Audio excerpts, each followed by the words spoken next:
Hi everyone. Today's topic is going to be on educational research and the different types that are described in the textbook. The first slide shows an overview of the research process, sometimes referred to as a conceptual map, and it overviews the process that we also will follow over the course of the semester. So after having read chapters 1 and 2, the first task is for you to identify a research problem that's rooted in education. And then from that, develop a question, a researchable question, which we'll discuss today, that has clear definitions, has some grounding in the research and theoretical literature, that identifies usually a group of people from whom you're going to be collecting information or data, the data collection tools or instruments and the processes that you'll be using, as well as the very specific procedures and the design or the methodology that you'll be using throughout your study, and for the purposes of our class, a projected data analysis plan.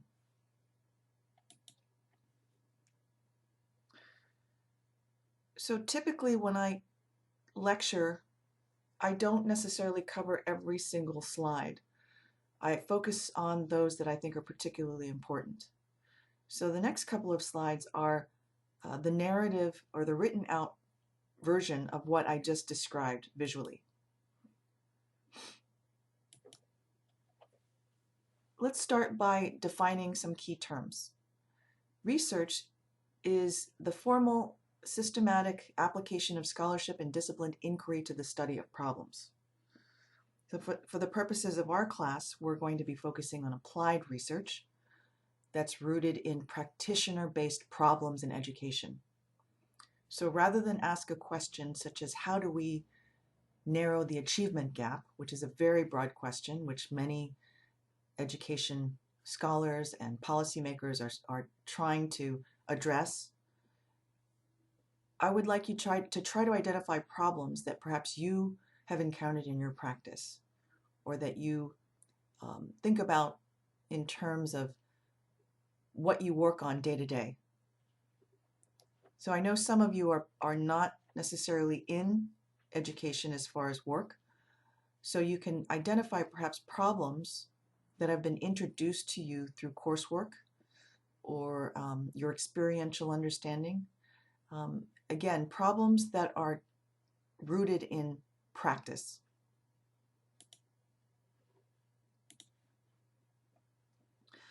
The next key term that I want to talk about is empirical research.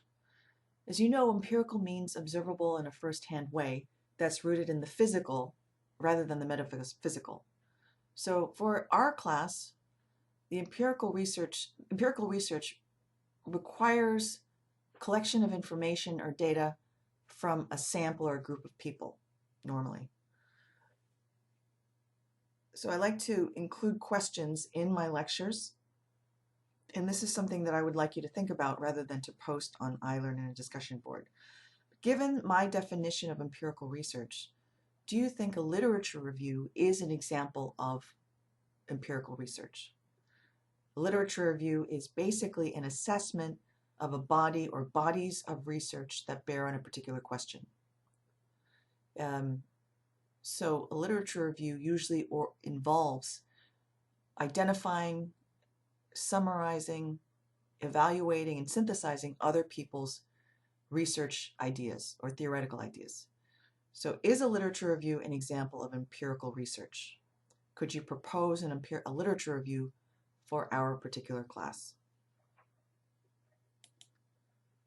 Now, as you know, from attending the first class meeting, I talked about the development of a research proposal over the course of the semester. A proposal is basically a detailed plan plus an argument. So the detailed plan talks about the what, the when, the where, the how, the why, and the argument details the so what it might contribute, as well as also talking about why it's important, the significance. Over the course of the semester, you'll be working on developing a research proposal, an individual one, not one that you will develop with your proposal development group, but an individual one that you will get feedback from others in your proposal development group for an empirical study based on the work that you're completing in the research sets, which include worksheets. So over the course of the semester, you'll be completing 10 or so worksheets, which you will then use as a very meaty outline for your final proposal. If you look on the iLearn course site under week 14, you'll see specific guidelines for the research proposal, as well as 3 student examples, and we'll talk more about that as the semester develops. Research design is the logic that connects or links the questions posed to the data that you plan to collect and analyze. So proposal is really an idea, a plan, and an argument for a study that you plan to do in the future. So most proposals are written in future tense. So the design is what we're going to be working on over the course of the semester. Again, the logic that connects the questions that you pose with the data that you will collect and then ultimately analyze. The conceptual map that we talked about earlier, that we saw earlier in slide 2, has several components to it that I will use as criteria to evaluate your research questions. The first one is a description of the problem itself. So that means that you're going to have to provide some context or background for why it is that the problem or the question that you're proposing is an important one, as well as what it might contribute.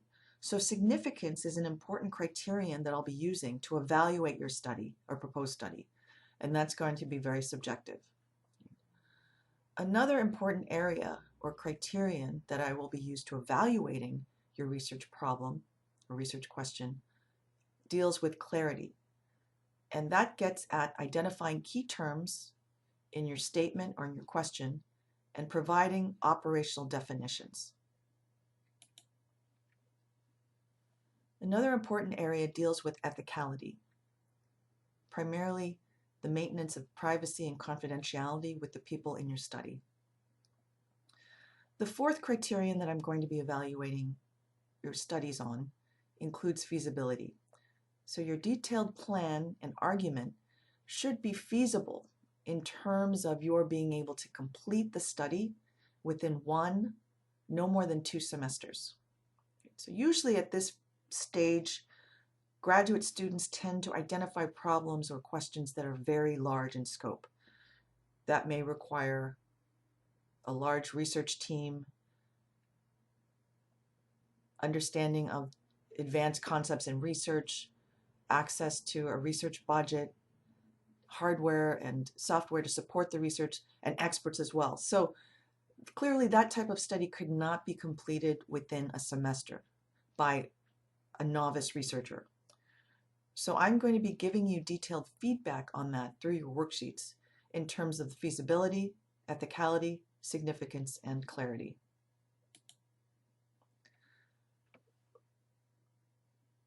In this next slide, I'm going to be posing a question or 2 questions that I would like you then to follow up by actually responding to the questions on iLearn under discussion board number 1.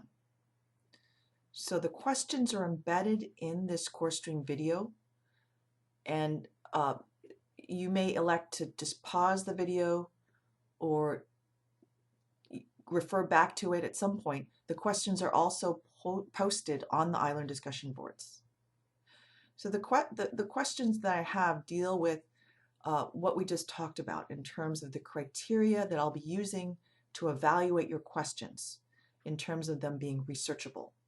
So again, the 4 criteria include clarity, ethicality, significance, and feasibility. In addition, I want you to come up with a question that is also empirical or observable in a first-hand way. So are the following 2 questions researchable, i.e., are they empirical? And if not, how could you restate them so they could be researched empirically? So here are the 2 questions. Number 1, what is the best way to teach educational research methods? And number 2, Should middle schools distribute condoms to students? So again, are these questions researchable? Are they empirical? And if not, how could you restate them? How could you reframe them so they could be researched empirically? You may want to provide a specific example of a question that is restated so that the spirit of the question could be addressed empirically.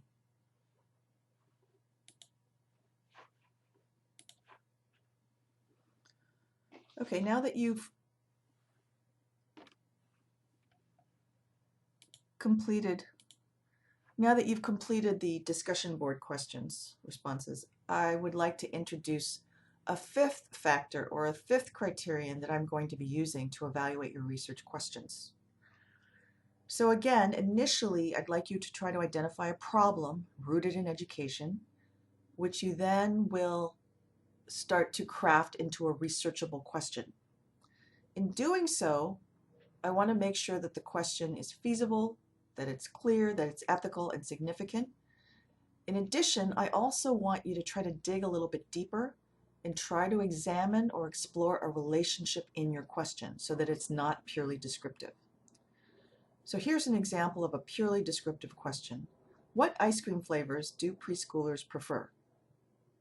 Compare that to the following question. Does gender influence ice cream flavor preferences for preschoolers? So now we've introduced an additional factor or variable in this case that potentially explores a relationship between ice cream flavor preference and gender for preschoolers.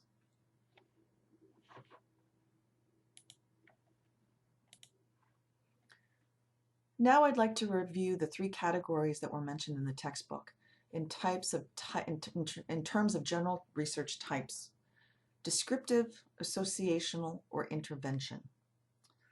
So here's an example of a question. Which subjects are best liked by American high school students?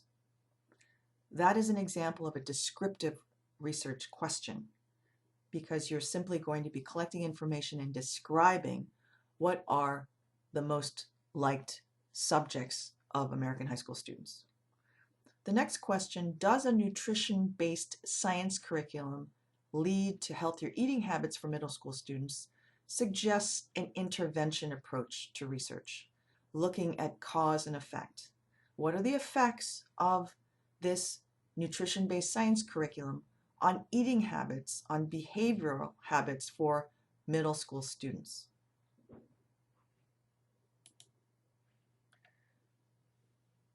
Now I'd like you to think to yourselves, which of the following are descriptive, associational, or intervention-based research questions? Do first graders show more creativity if they like their teachers? How does in-service training or professional development affect teacher morale at Lowell High School? What types of students enroll in critical pedagogy courses at SFSU? And these are all questions that were examined by graduate students in the College of Education in the past.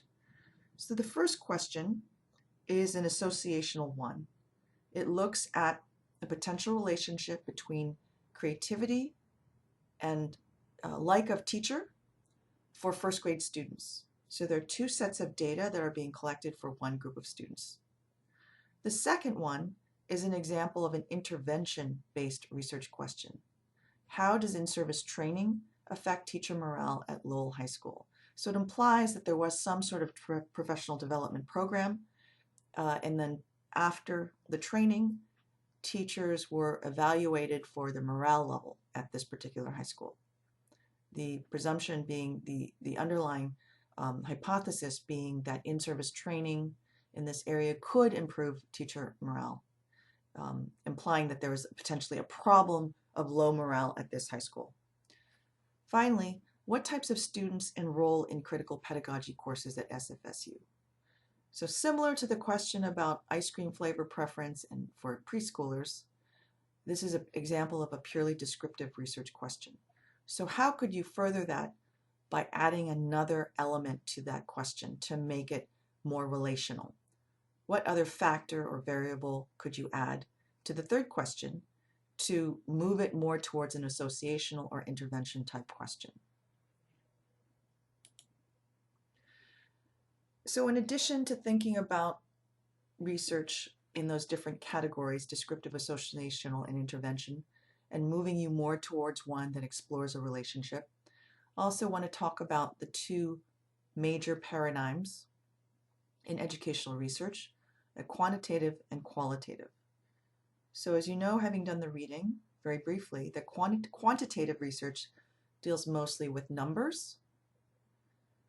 It also relies on certain assumptions and worldviews about facts and feelings can actually be separate or separated, that the researcher or observer is neutral or detached,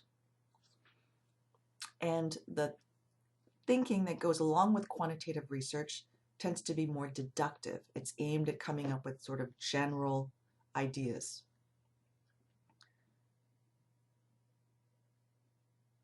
Qualitative research, on the other hand, involves primarily words, sometimes images.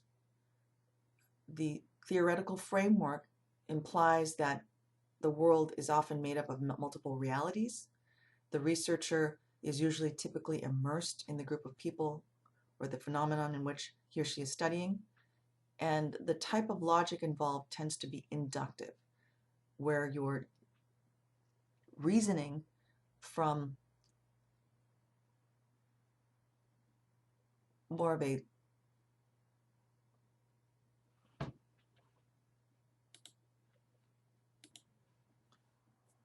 so qualitative is aimed at the particular and moves more from specific to general in terms of reasoning, as opposed to quantitative, which is more deductive, which goes from more of a general approach to a very specific outcome or hypothesis.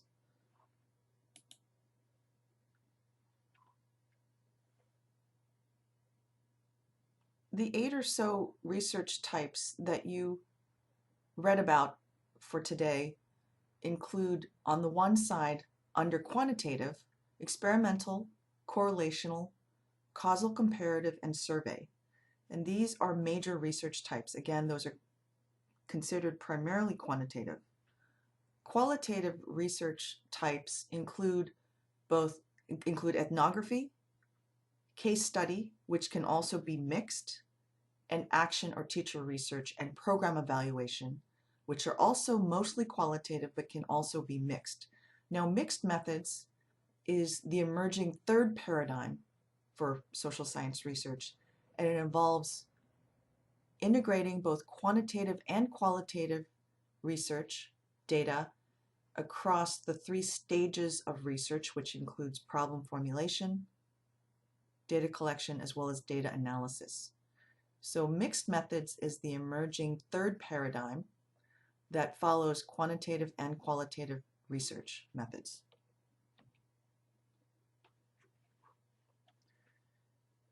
In the textbook, there are chapters, entire chapters devoted to the 8 or so different research types. The information in the chapter that you read is really a primer. It's a very brief overview of the different types. And so I'm going to talk very briefly about them and show you example questions. Experimental research is the most conclusive of all the scientific methods in the quantitative group, and it's mostly interested in cause and effect. So the fact that we're talking about experimental research first doesn't mean that I privilege it as a research type. It's the most simple to design, frankly, but it's also the most difficult to conduct.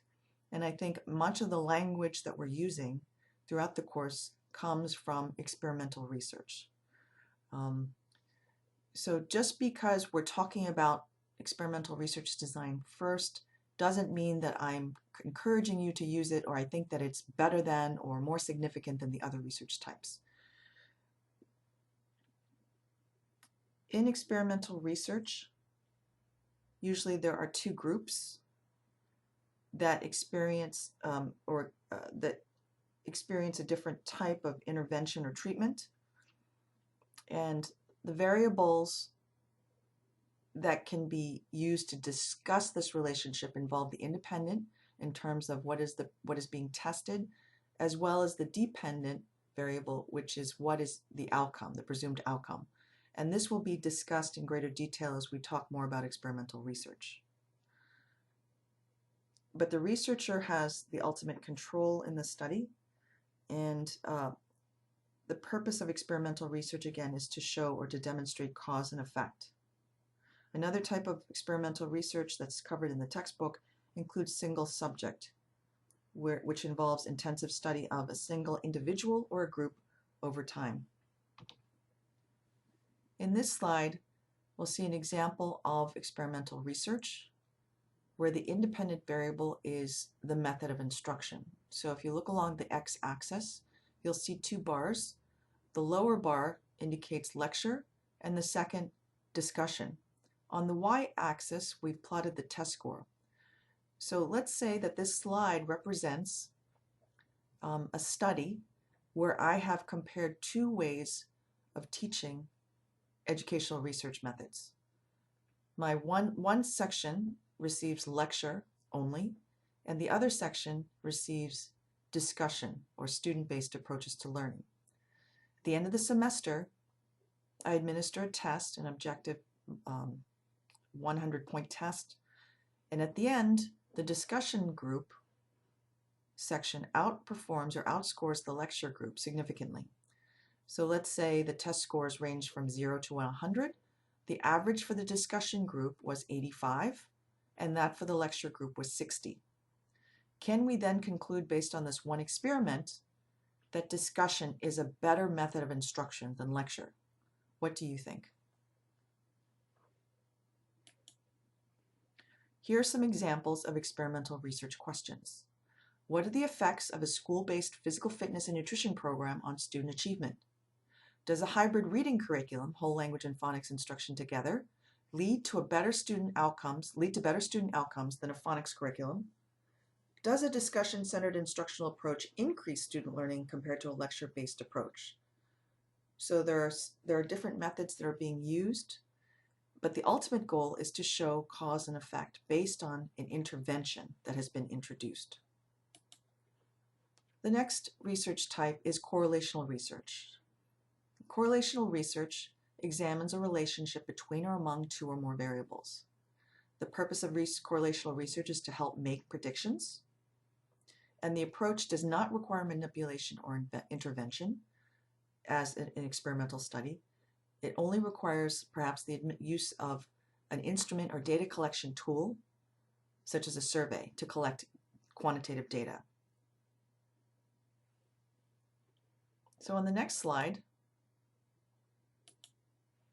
there's a scatter plot that shows the relationship between family cohesiveness and school achievement in a group of students. So on the y-axis, we have an actual scaled score or numerical score for family cohesiveness, let's say from 0 to 20.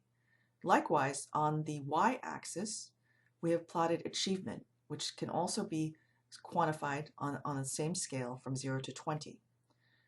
So each dot represents a single student and the relationship between two sets of scores for family cohesiveness and achievement.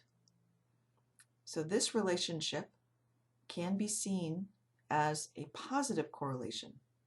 In other words, for this group of students, as achievement increases, so too does family cohesiveness. But I want to caution that just because there's a strong correlation here does not mean that one causes the other. In other words, correlation does not necessarily imply causation. Just because you have strong or a cohesive family doesn't mean that you're going to necessarily have high achievement. These two apparently have a very strong positive relationship. And then there's the matter of the outlier, which some researchers can attribute to data collection errors or data entry errors, or that, perhaps that is something that needs to be explored further.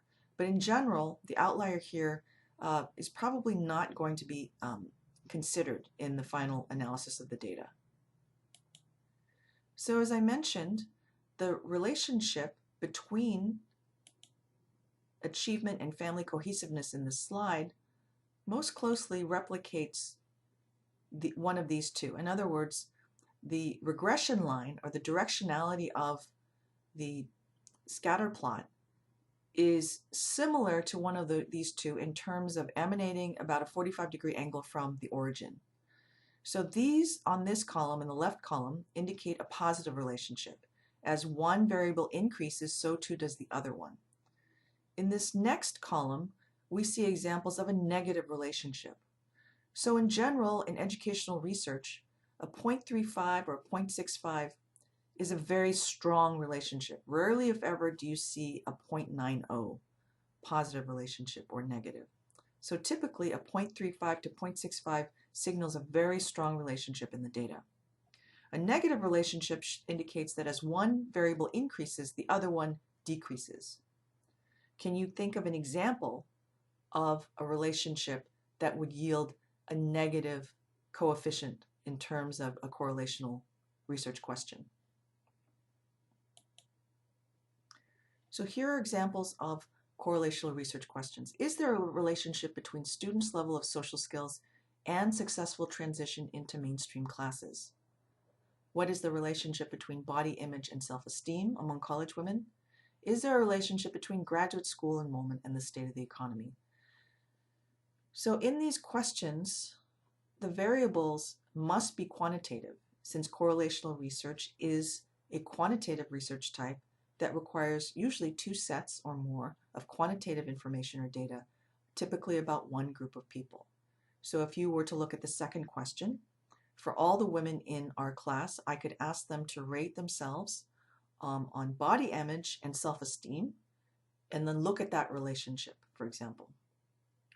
So the important point here is that correlational research requires access to at least two sets of quantitative information that can then be examined concurrently to see if there is a relationship between the two sets of quantitative information.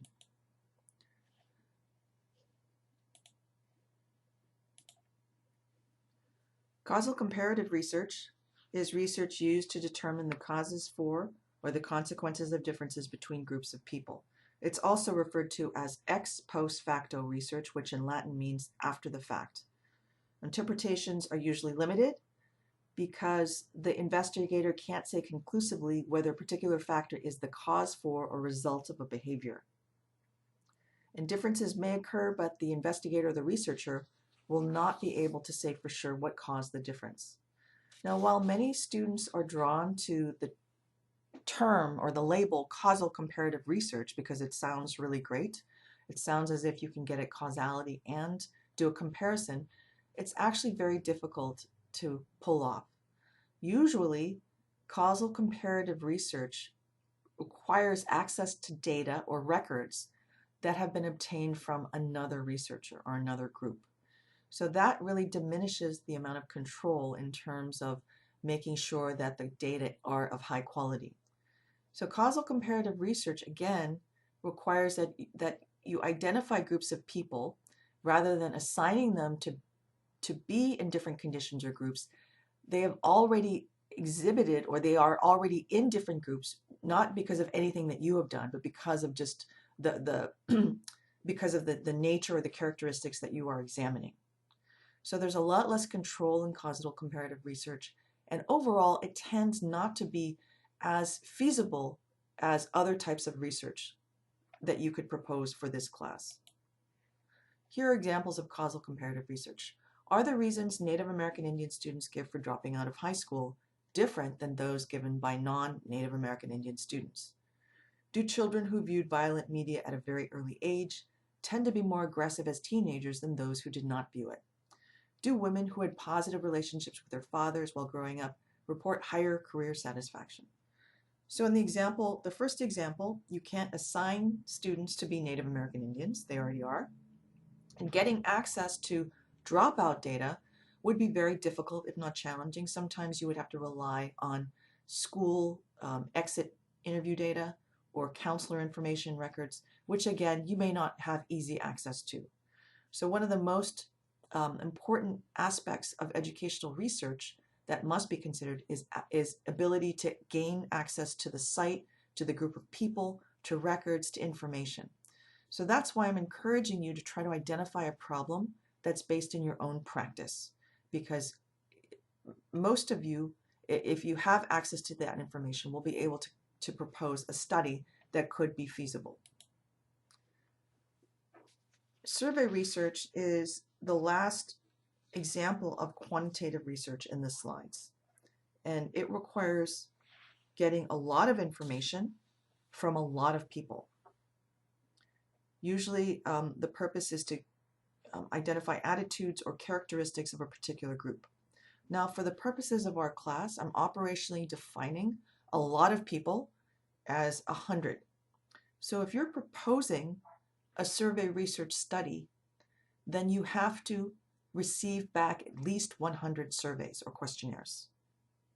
So survey research is an example of a quantitative research type where you're trying to get information from a lot of people, at least 100. So in some cases, you're going to have to send out more than 100. Now, this is a very important point and distinction. You could also use a survey or a questionnaire simply to collect information as a data collection tool for, say, 10 or 15 or 20 people. That is not an example of a survey research design, but you could use a questionnaire or a survey, again, as a data collection tool within a program evaluation, which we have yet to talk about, within a case study, which we will just talk about in a few minutes, or in action research. So again, a survey research design for the purposes of this class is quantitative and requires that you get information from at least 100 people. Now, why am I being insistent on 100? You need to have at least 100 to be able to do any meaningful data analysis. So you can still use a survey or a questionnaire as a data collection tool, but it would not be considered survey research. The 3 challenges involved with survey research is making sure that questions are clear and not misleading, getting participants to respond or participate honestly, and then getting enough questions back so that you don't have a biased sample that could lead to invalid interpretations of the data. Some examples of research questions include, what do special ed teachers in San Francisco Unified think about response to intervention as practiced in their district? What are the attitudes of community college administrators towards ending open admission policies on their campus? What are the views of public school parents towards a mandatory school uniform policy? So let's say for the 3rd question, you were interested in doing a case study instead of a survey research question. You could focus on a particular school. What are the views of public school parents towards a mandatory school uniform policy at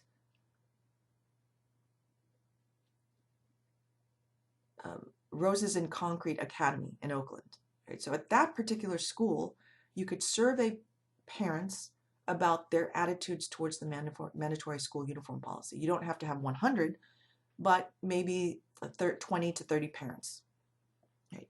So again, survey research requires information from a lot of people, at least 100, but that doesn't mean you can't use a survey or questionnaire as a tool in other research types.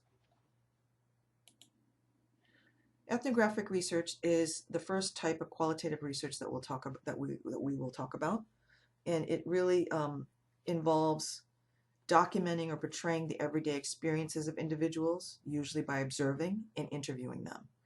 So the gold standard in ethnographic research is observation, which is a very challenging,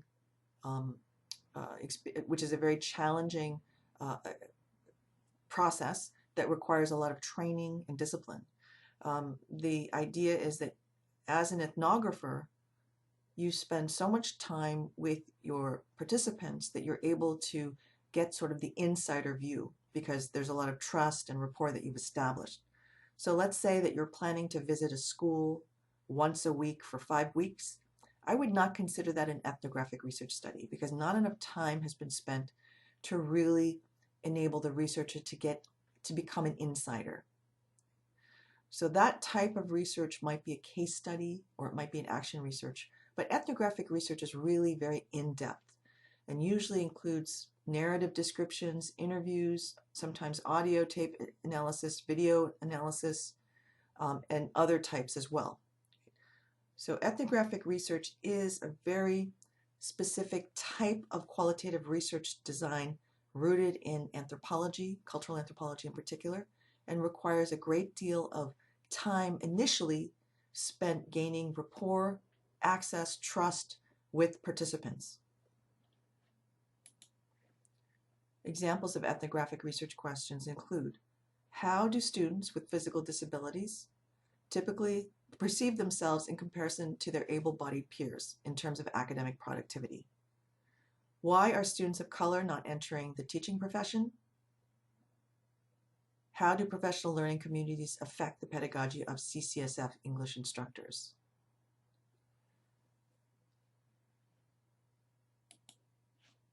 Case study research is in-depth and usually focuses on a single case, which you define. So the unit of analysis for the case can be one person, it can be a classroom, it can be a school, or an institution. You can also compare two different cases and call it a dual case. And sometimes a multiple case study is the appropriate research design.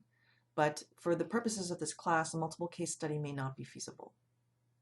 So case studies are both very in-depth but also multi-perspectival and tend to include mixed method research.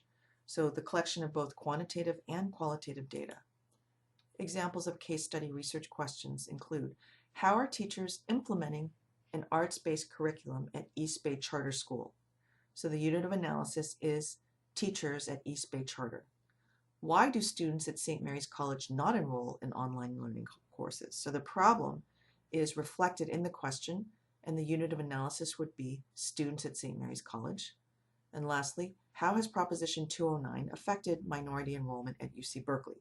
So that would be a case study of UC Berkeley and the impact of that policy, or that law rather, on underrepresented students of color enrollment. For those of you who are teachers and have access to classes and students, the faculty in your departments would like you to propose a teacher research project. Now, let me just make a quick point before I continue to talk about teacher research. And the point is that in general, the question that you come up with should drive or determine or dictate the methodology and not the other way around. In other words, some students have some anxiety about doing a quantitative study, so they're more drawn to doing an ethnography, or some students only want to do an experiment. So again, the purpose of this study, of this course, is for you to identify a problem, to make it into a researchable question, to come up with a good design, and then connect all of the questions to be able to answer your research question. In this case, I'm making an exception.